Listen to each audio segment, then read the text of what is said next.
to understand here that we have to design so that we are able to cater to the needs of the contemporary society and also the local authorities. The local authorities are often under a lot of pressure, and so we need to justify how we are going to and why and how much material we are saving, how ecological the whole intervention is, and henceforth. So there's a lot of things we have to take care of.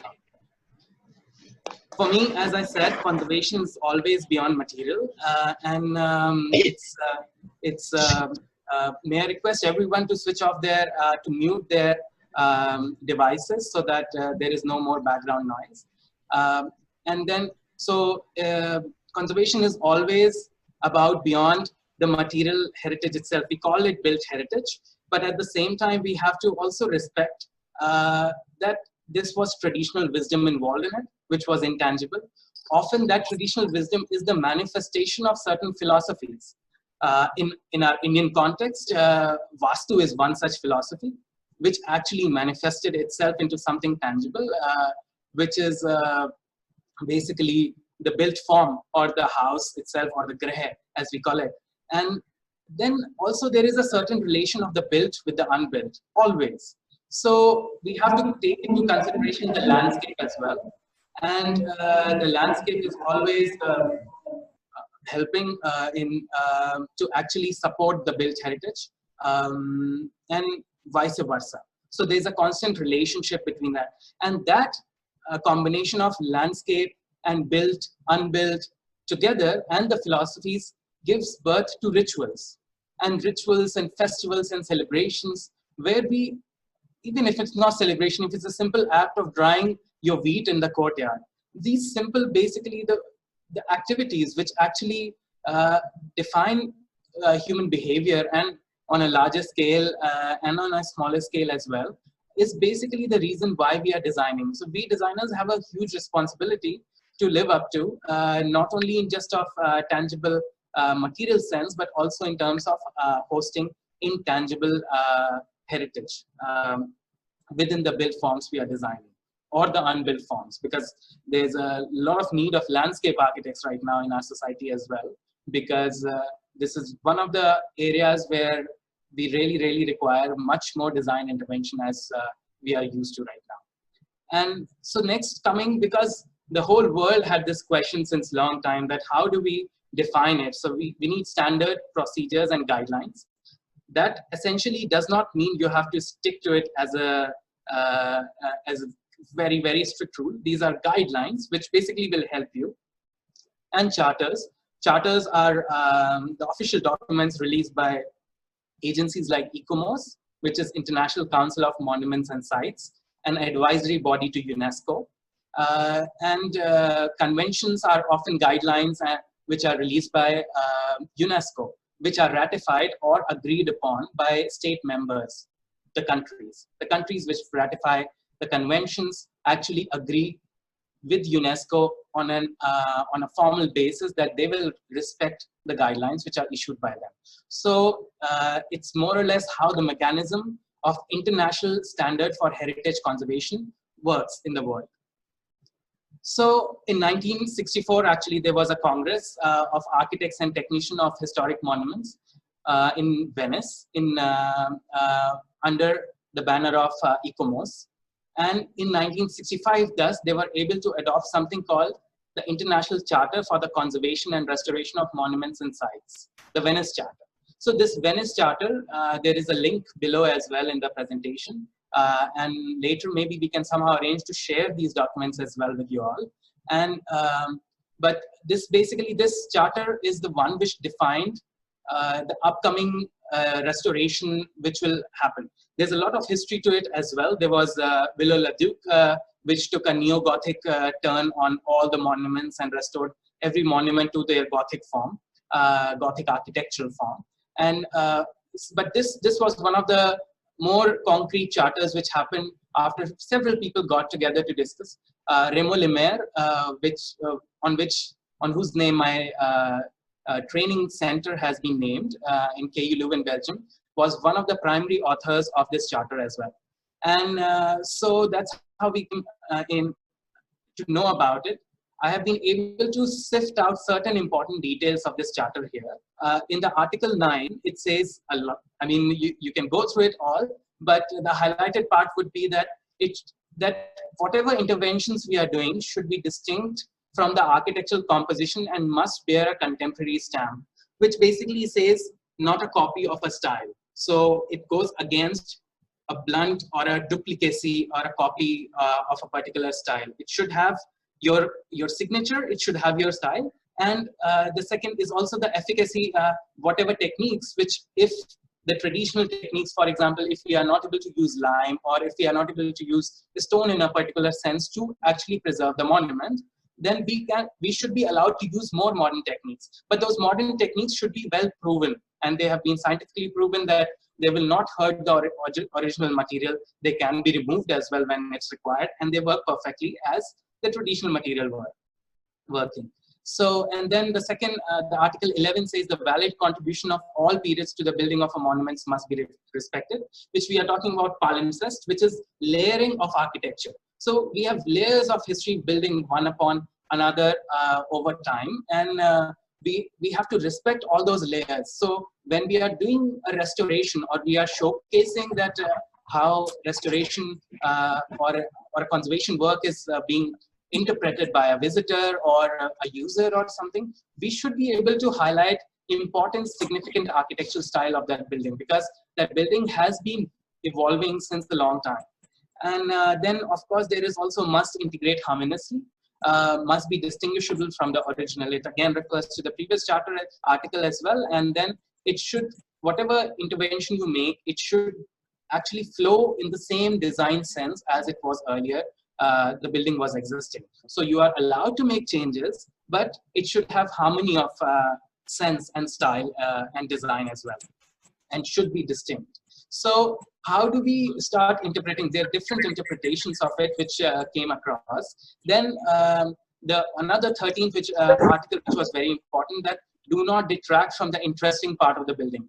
Is the traditional setting, the balance of its composition, and the relation with its surrounding. This is one of the stricter thing which says that please, if there is something interesting about the building, which is also very subjective, but normally you should have a team of people deciding about the values of the building and different parts of it, then please retain it. And then the balance and the composition of it, again, it reflects to the aesthetics. Aesthetics are really important. Aesthetics are aesthetics is the reason why that architectural style is existing in the first place. So I think we have to refer to that. And of course, its relation with the surroundings. So if you are in a castle which has its estate all around, the estate is a part of that castle. The castle and estate is not a separate entity. You can't just restore the castle and make an ugly parking space in front of it for like 100 cars, let's say. Here is an example in Hasselt, which is near Hasselt, which is a city in Belgium. Since I stayed in Belgium for a long time, I have a lot of examples from Europe and mostly from Belgium as well, where this was a chapel and it's later converted into the funeral ceremony home. So where you would have the coffin kept on the central stage as well, and a person can speak about the deceased, and other people can gather to pay respect. But you see how they have been able to bring out the archaeology there, and how the layers of building and material is very visible in this intervention, and especially the beauty of the structural system which is seen there. They have taken the truss and they have been able to hang the platform with which you can go around and enjoy the chapel actually to see the area. It was one of the very harmonious intervention done into it. Next comes the Bara Charter, which is a very significant charter as well. It's actually why this is significant is because it's the next charter which started talking about context and place for cultural significance. So it did not only talk about built heritage or material, it went beyond and started including cultural landscape aspect into it, that people do activities, those activities also need to be preserved, and that is actually a part of the building. So you have to respect those activities which are circulating around the building. Then of course there's UNESCO giving conventions concerning the protection of world cultural and natural heritage, which you have to understand is a very small part. UNESCO as a governing body actually tries to help state members which is the countries which are part of UNESCO, members of UNESCO, and they try to help them and encourage them to protect their natural and cultural heritage. But that does not mean they encourage them to make everything World Heritage Sites. World Heritage Site is a very unique and a special list, which is basically certain sites, but it does not really imply that your other sites, which are not World Heritage, are less important than the one which are World Heritage. World Heritage means something which has outstanding universal value, which is significant for the whole world per se. But then why are we ignoring our own heritage, which could be a peepal tree or a banyan tree, where we conduct our rituals? So for us as a local community, a more significant heritage would be a banyan tree, for example, if we are going to worship that.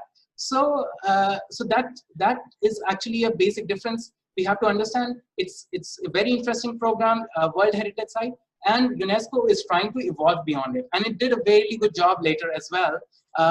In Vienna, what happened in 27th session of their assembly, World Heritage Committee, what happened is that Vienna said that we would like to have high-rise buildings. Now, Vienna as a historical center is protected, is a World Heritage Site itself.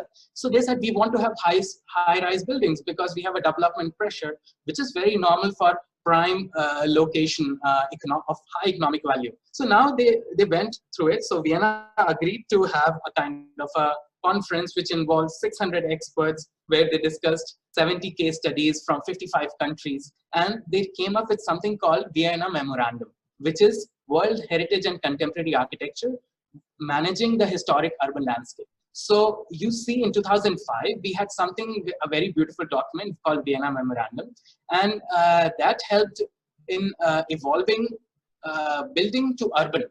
And we started looking at sites. It's not only just monuments, but we expanded beyond towards the sites as well. In Article 21, it said that avoid all pseudo-historical designs.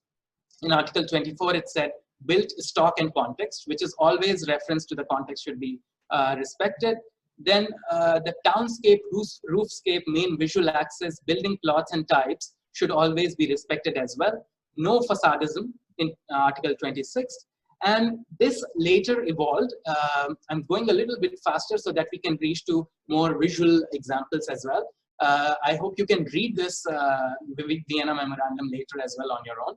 And so then later it evolved into something called UNESCO Recommendation on Historic Urban Landscape. A very, very interesting document which was released in 2011. These were recommendations on how to manage historic urban landscapes. And they were able to narrow it down to different criteria of a landscape and bringing it out to different parts of it. And so they started, as you see, there's a growth in terminology itself.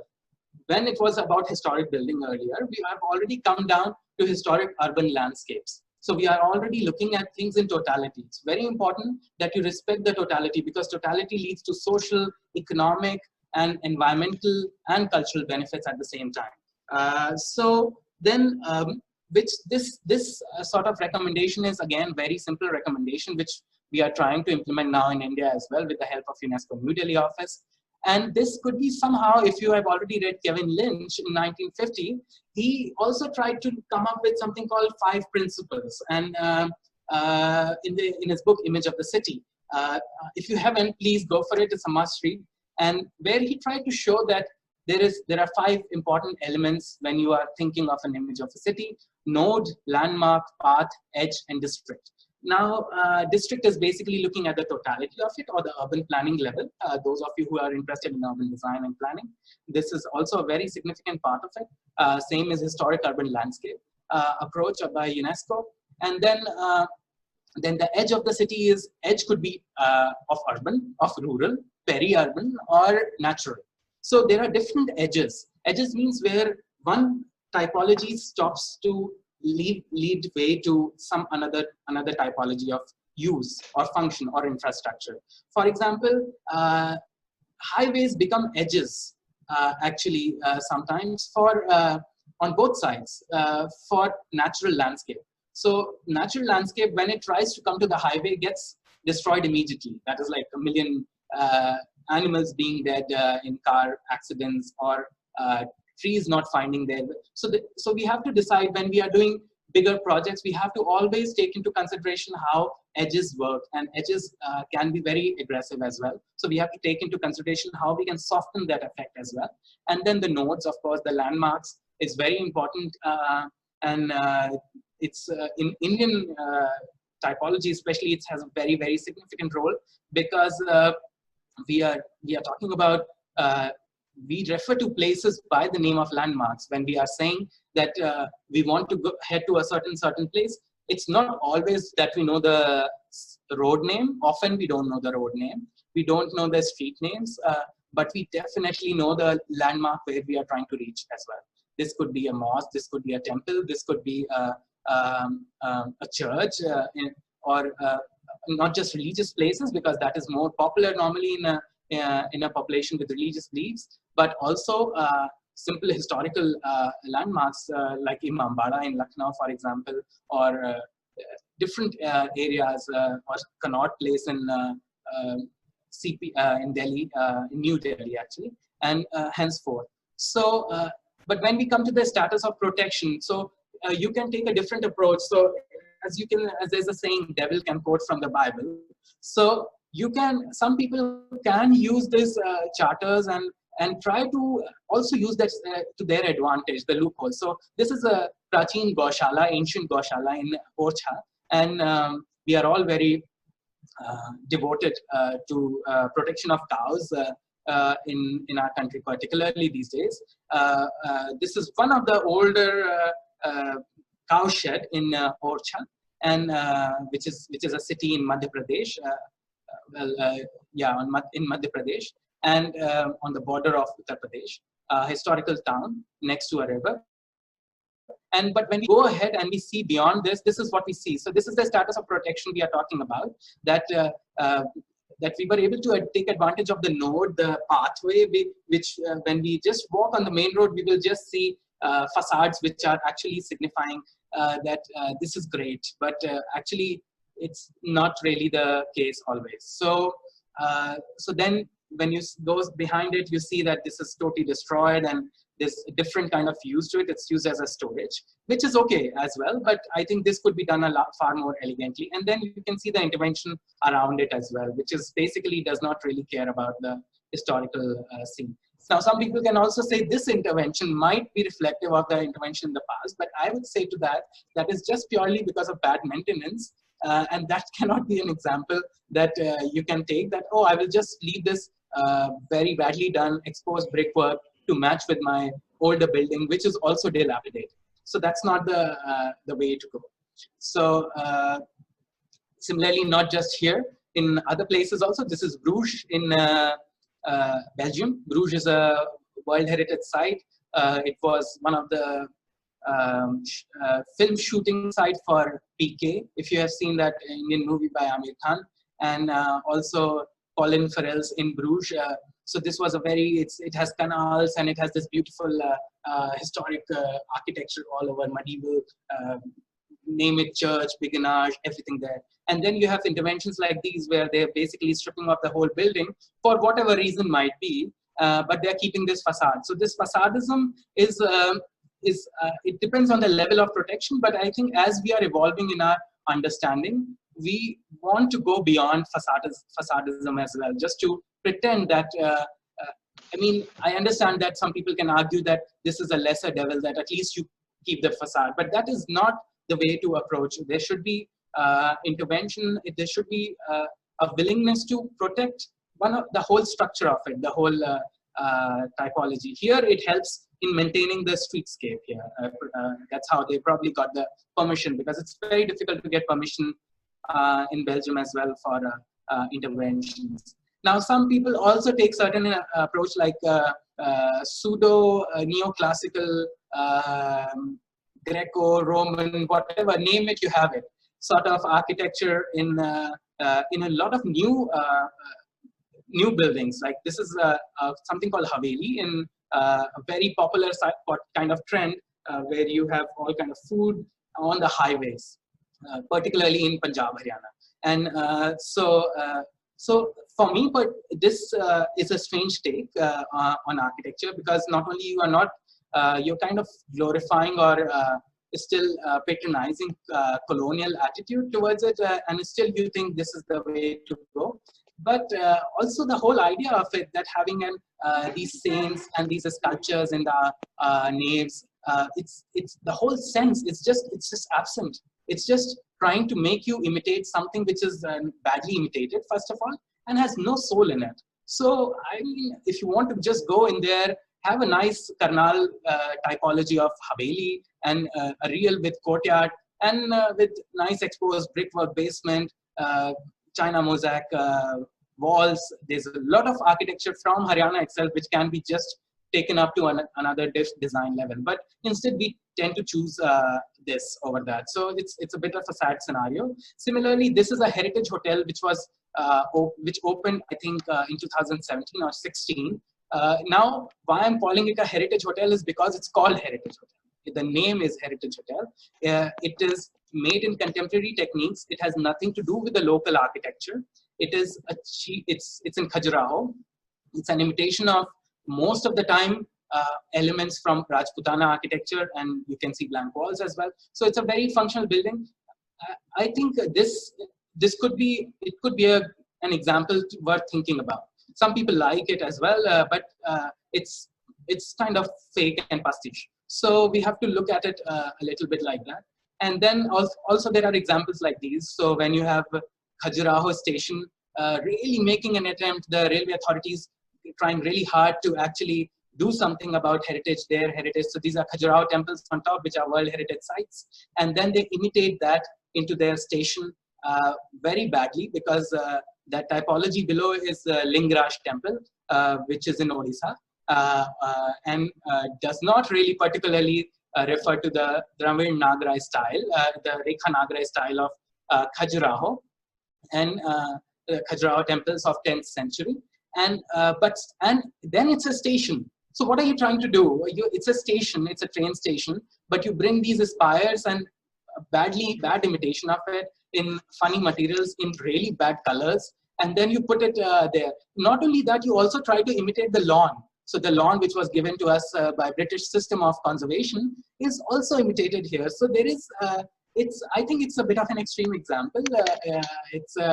It's interesting way how we are trying to bring our heritage, but how we are not able to. So this is very important to understand that what exactly it entails, and how much work you have to put into in your design to be able to do that. Now, there are certain ways of responding to the context. There are different people who responded to different contexts. This is Olivetti showroom in San Marco Piazza in Venice, and it's done by Carlo Scarpa. This is already, I think, in 1957, and that he was commissioned with it. Scarpa used very modern materials. It's still, this showroom fits perfectly fine in a place as historical as San Marco Piazza. So the interiors were total modern. This staircase is one of the world famous staircase. Everybody loves this staircase. It is considered an evolution in interior design as well. But how Carlo Scarpa used modern materials is still matching with the way Italy actually responds, or Italian responded towards certain things. That the mosaic on the floor, which is a very famous terrazzo type of flooring, he minimized it to minimalism, and that you can see these square patterns. At the same time, there's a randomness to it. So this is one of the interesting interventions. So please look up Carlo Scarpa. He's one of my all-time favorites. Then this is David Chipperfield, an English architect, and can you please switch off the audio, mute the audio of your devices, please? So, this is one of the another example of noise museum done by David Chipperfield. This building was, I think, in 1940s was really damaged, and then in 2010, again it reopened with the interventions from Chipperfield. And but here what you see is basically that how different forms Chipperfield kept the basic Doric columns, which were there already. And then what he added was very basic, very minimal, and square columns, which were also different in material. So strictly following Venice Charter here, I think made a fantastic intervention there. It's in Berlin and hosts a great collection. It was already a museum. After World War, it broke down and then it was redone again. Here in the interiors, you can see him salvaging a lot of heritage and pre-existing things. The roof is redone, but again in modern materials in the same way it was earlier, incorporating the modern functionalities, that is energy saving, lighting, and different contemporary things we have come up with already now. And then you see a very minimal intervention, keeping the same form. The railing is very nice and very user-friendly attitude. They also incorporated a lot of accessibility options, which is ramps and wheelchairs and wheelchair-friendly places and also elevators, etc. So that is another thing which we have to take into consideration. And then about this other examples, what we were saying, that this is one example I saw in Bologna, which is in Italy, and a city in Italy where this architect, I don't know the name of it, this was just an urban landscape which you see and then you know that there is a response to it. You see a clear response to the cathedral behind, and also the color scheme. So that is, it's very significant, I think, intervention. And even though that is a copper dome which has become green, and these are probably PVC shading devices which are actually responding to the other context very, very beautiful. And then the next example is also in Verona. The same in Verona itself, there is an amphitheater. This was built in 30 AD. So in 30 AD, if you can see something like this, and now still they are using it for opera shows. So they hold very large-scale opera shows, and then it's also used in the same way. The furniture what they design, where people can sit, is always detachable from the original material. So you can't really put pressure. The whole pressure is taken up by the furniture itself. So you use the space as it was supposed to be used, but at the same time you are able to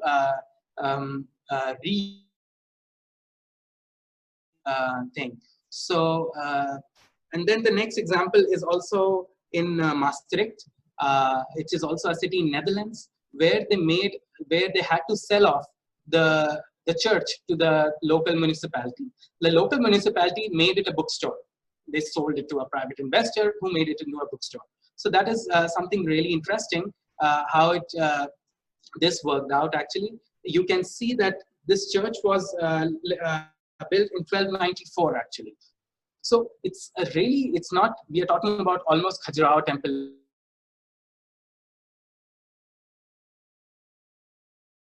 Actually enjoy better, because if you see in the section, you can actually reach and see the nice naves of the whole ceiling of the chapel, and that is very interesting as well.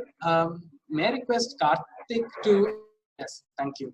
And so then again, it's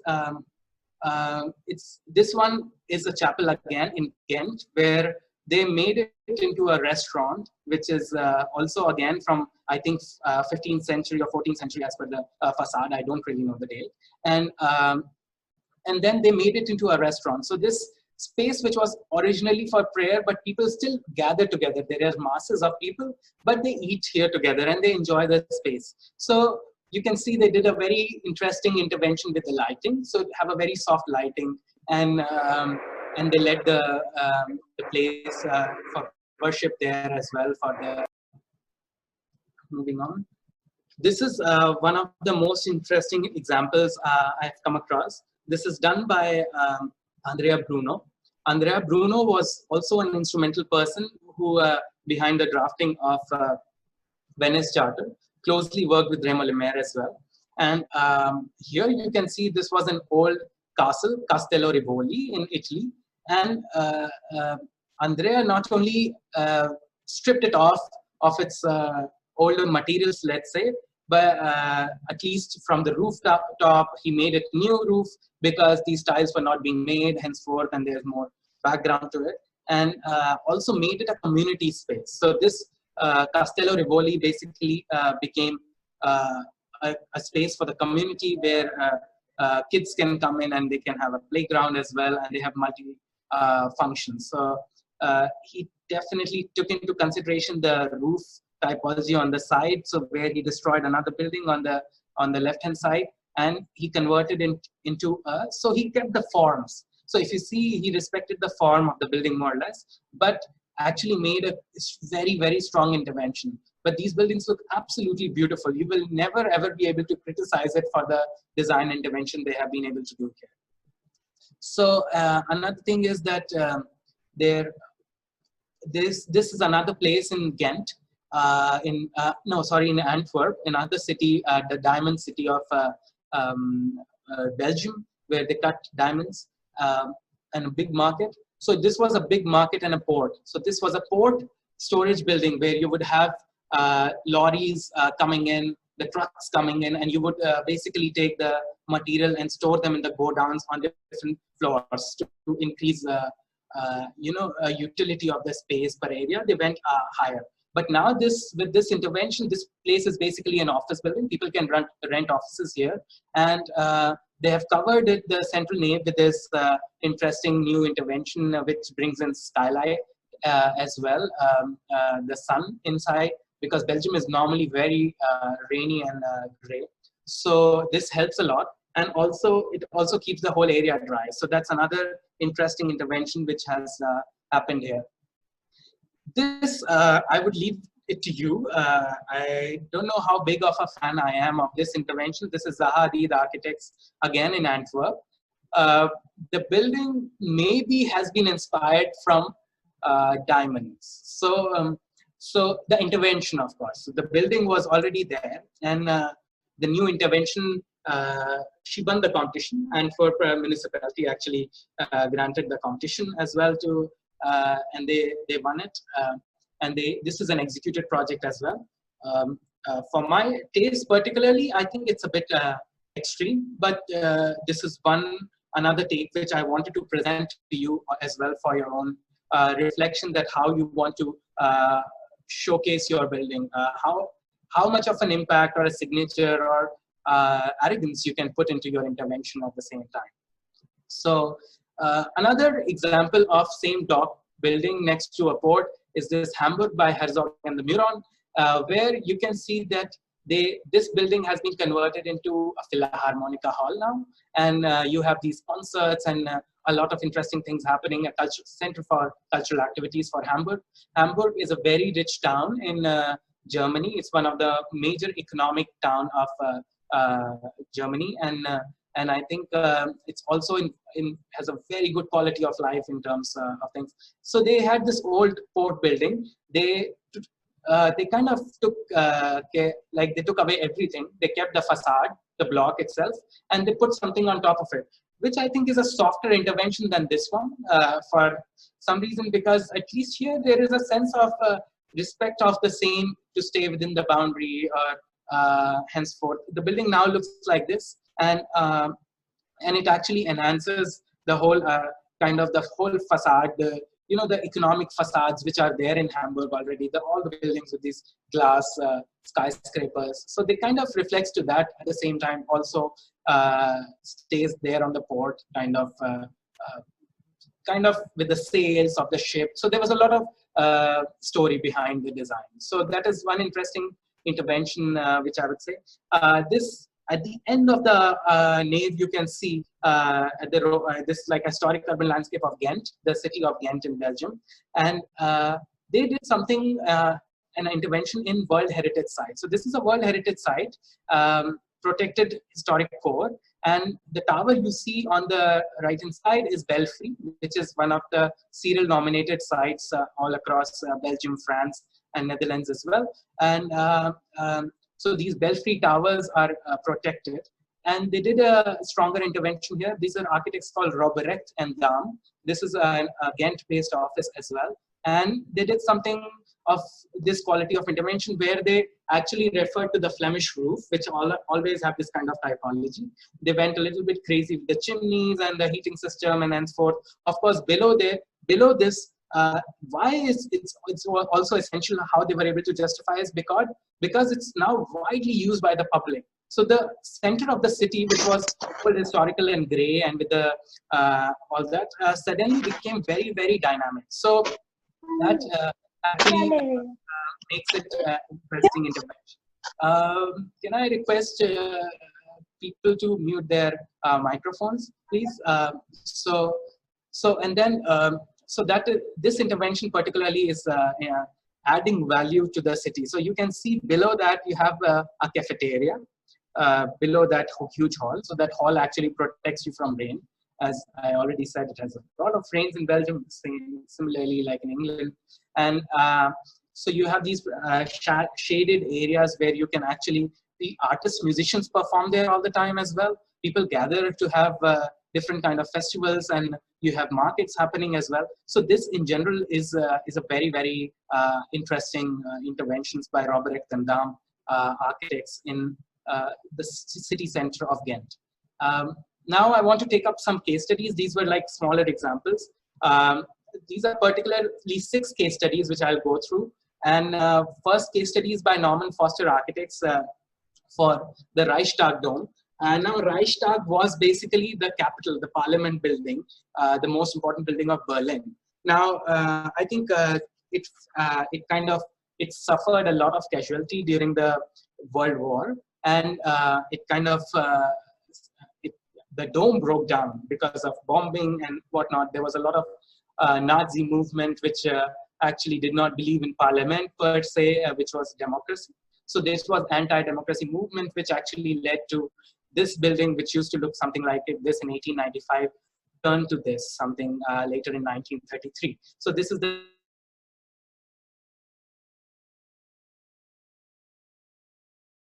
So they asked Sir Norman Foster, who's an architect from England as well, to do an intervention which can express a lot of things. The idea was that they want to restore it again as the seat of power or democracy, seat of power by the people, for the people, back in the building.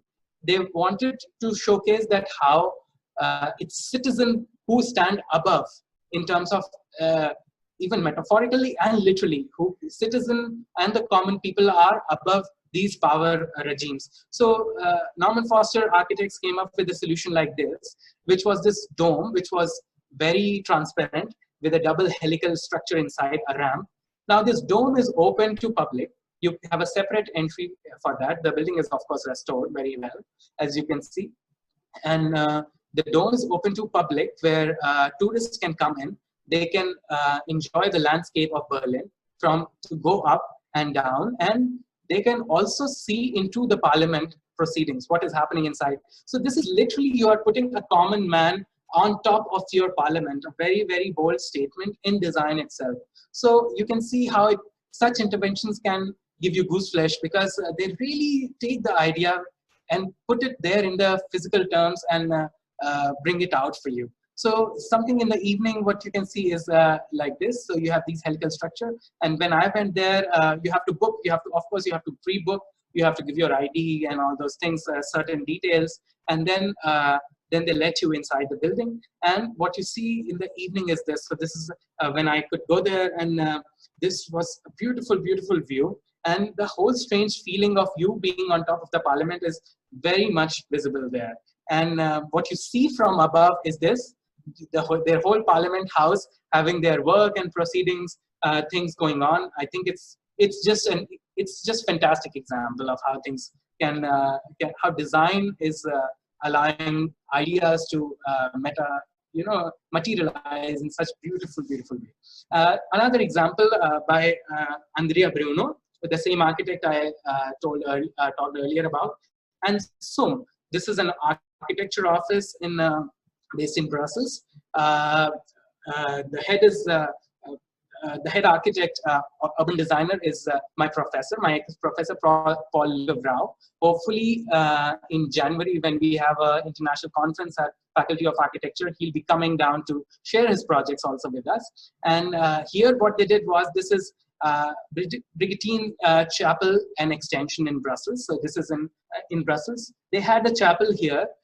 These Brigantine sisters were basically Bridget of Sweden, one of the saints who started it in 1200s, I think. And then this kind of went on. So you had different sects and thoughts and such chapels and places in Europe all over of different belief or different cults and sects of Christianity. And so this was a building like that. It was dilapidated and not being used for some time already. And they had so they wanted to do an intervention. They launched a competition, and then the Sum and Andrea Bruno architects won it. What they did was, they kept the chapel as it is. They emptied the chapel inside, and they used it as a space for multicultural activities. It became the cultural center. They designed a similar building next to it, keeping the same proportions and ratios along with it, while introducing a lot of contemporary inside it, next to it, and also address the landscape around it. So what you see on the right hand side is the new extension of the left hand side chapel building, so which now looks like this. So I mean, this was one of the proposals which make them won the competition, and very soft materials and different kind of they took the color scheme also very seriously. And now the buildings looks like this. And this is a very, very interesting intervention right next to the railway line. So you can see on the railway line on the right, and some apartment buildings on the left-hand side, and a nice park or garden sort of in the front, where people can sit in the sun as well and enjoy this beautiful extension to it.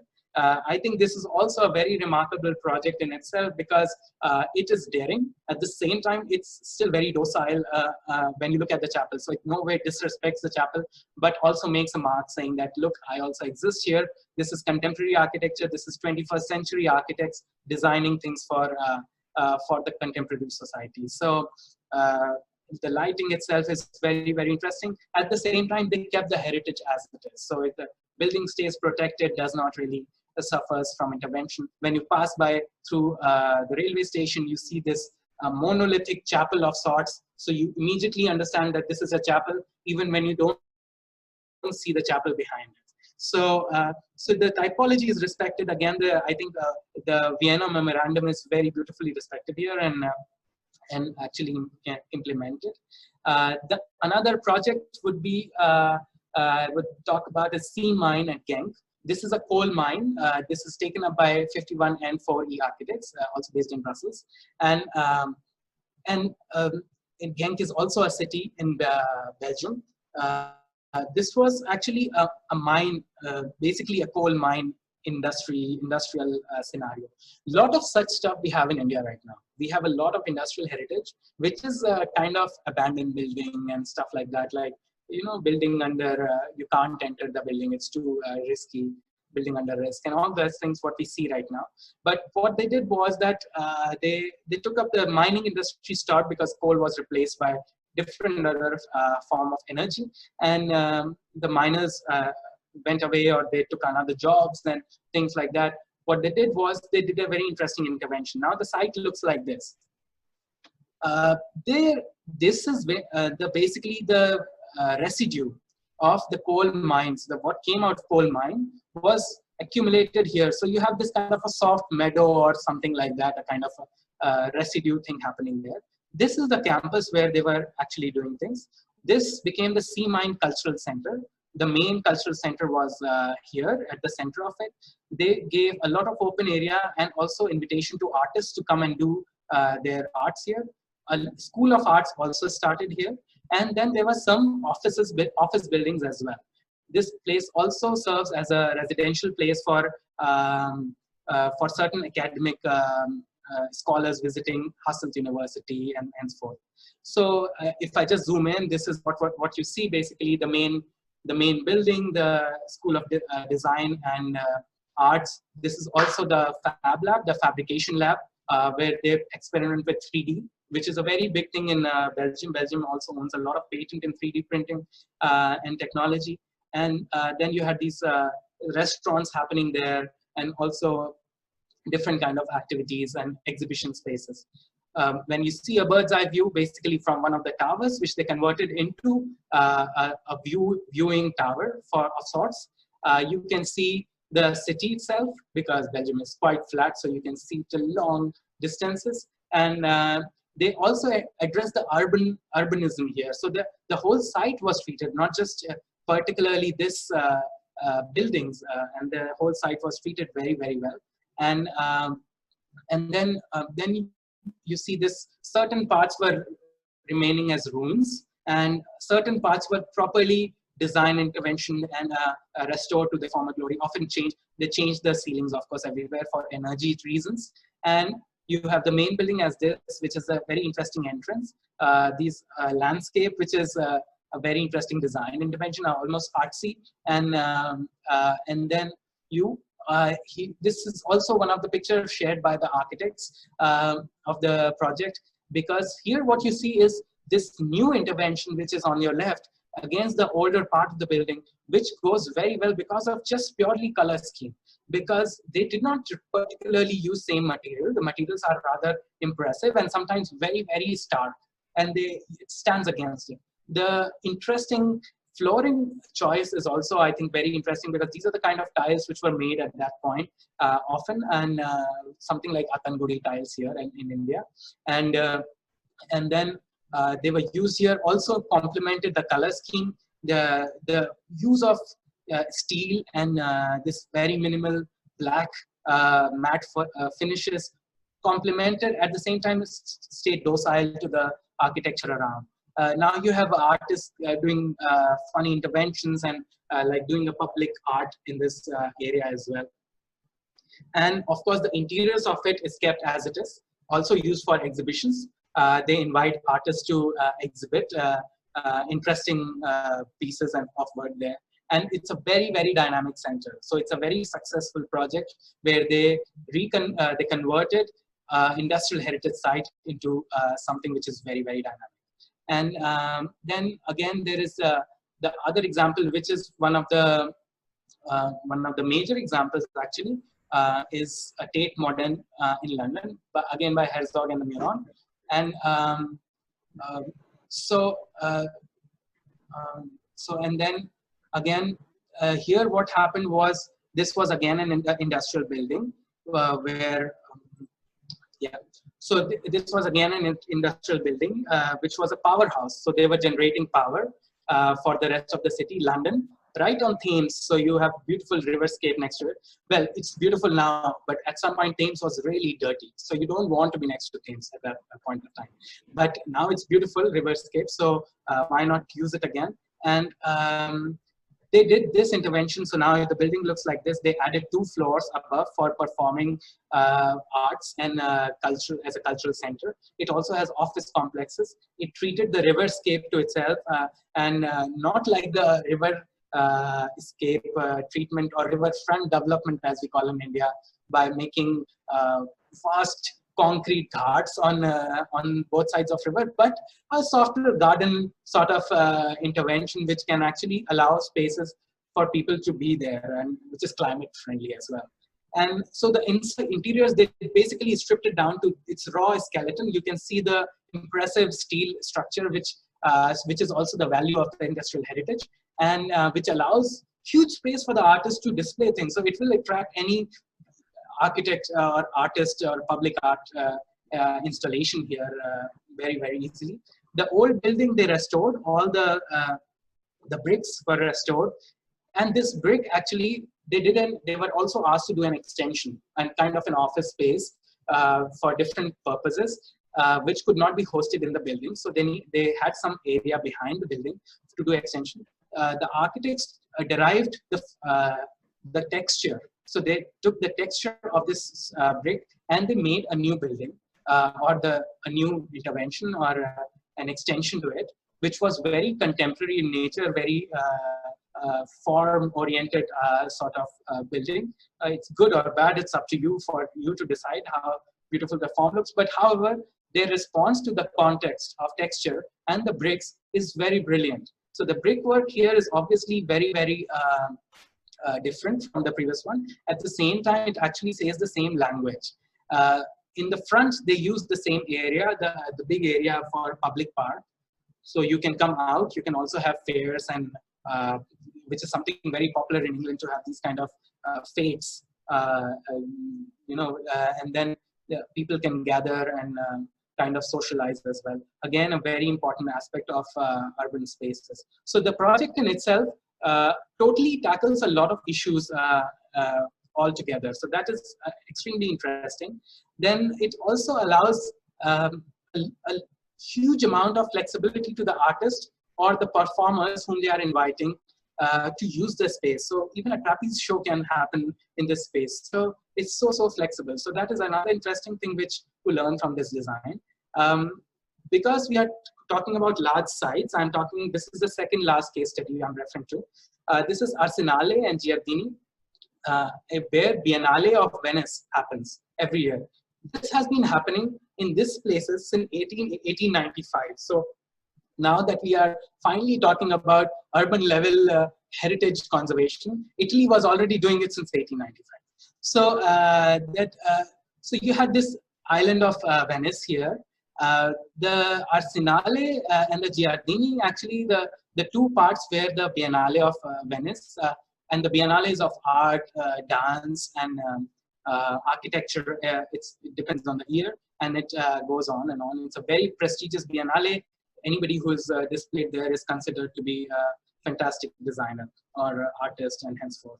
So where they use the spaces here, they use the urban scape, which is basically the canal. This is the Grand Canal here, which you can come with a ferry and come to Arsenale kind of port. You can get down here, get into the exhibition, and see the whole design exhibition. So if I show you a better map, or this is the Arsenale area, this is the Giardini area, and in that also they micro manage in terms of giving different, they invited different countries to make their own pavilions there, which was a very successful intervention. Many countries came in and they designed pavilions there. Now something like this, which is also actually the cover page of the poster page for because I found it very, very appropriate. This is where they used to make boats. Arsenale means basically where you make weapons, arsenal. So this was the weaponry of Venice, which is converted into this design exhibition area, where now you can have these kind of interventions. This is a particular, here you can see a truss sort of intervention which came from certain designers here to show that how cities can expand on the water, how they want to use water to expand cities and have proper infrastructure without actually digging in and start making foundations or making it an island. So they could display it here, very, very beautiful space. These are a few other design interventions which happen. And you can see, again, Norman Foster trying to display this new contemporary dome, which is inspired from a very traditional system of dome, against these beautiful buildings behind of Arsenale as well. So the whole idea is amazing. This is Norwegian pavilion in Giardini. So Arsenale and Giardini are two different areas. In Giardini, you have permanent pavilions of the countries where they do temporary exhibitions every year and performances. So this is the Australian pavilion. You can see the black box, but how beautifully it uses the infrastructure. So you can enjoy the canal, you can go walk around it, you can still feel the urban landscape at the same time. You will also see this beautiful intervention, contemporary and totally avant-garde, and coming and literally coming out of this foliage here. So these are some good examples. The last example I want to show is this new old Koti in Pateria Bagh. This is a Bundeli garden. It's done by my office, and we have been involved in the projects for 2 years. It's a visitor center for the Lost Garden of Khajuraho project, which is Bundeli Garden Conservation Project, taken up by Intact Belgium, and now IDRHT as well is helping us in that project. And it's largely funded by Belgian people who want to conserve this Bundeli 18th century garden heritage in India. So these gardens were produced gardens. These were not Mughal gardens. They did not have this strict typology. Anjane, who is one of your faculty as well, is actually writing his PhD on that, on the history and the typology of those gardens. So more questions should be directed there. And so we were given the site, which was right next to a temple, the old Shiva temple, which was also in a bad state. And we were said that we have to make a visitor center here. Now, all the Bundeli gardens, all the other Bundeli gardens, there are several. So they always had a koti next to the temple, something like this. This is Rani Bagh, where they have the koti right next to the temple as well. And you had to basically, so now we had to make a new koti basically. So we had a mandate.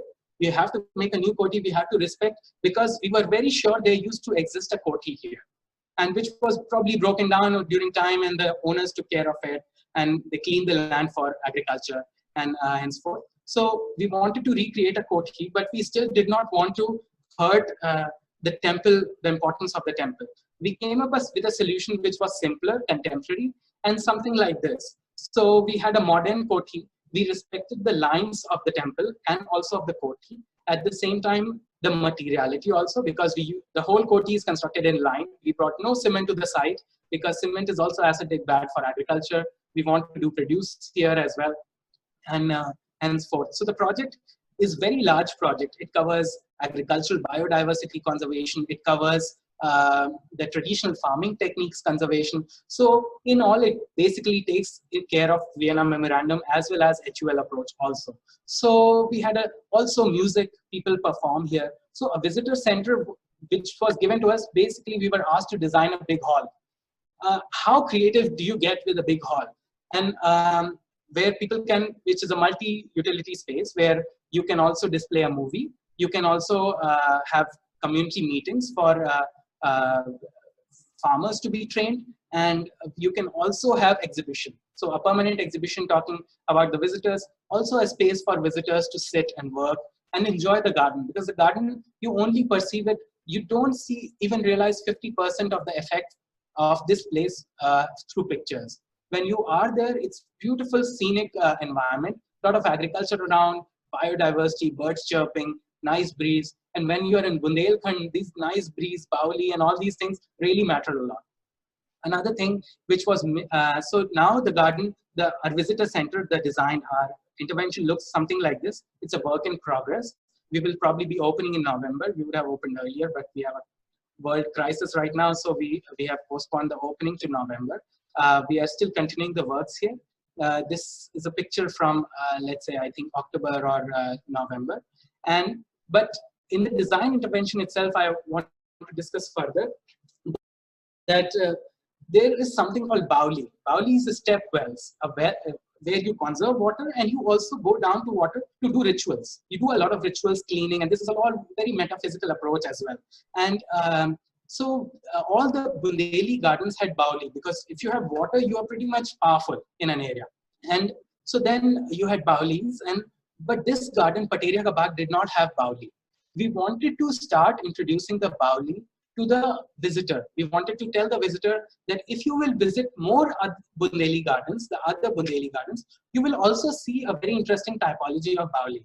So we tried to put that Bauli sort of typology in the staircase itself.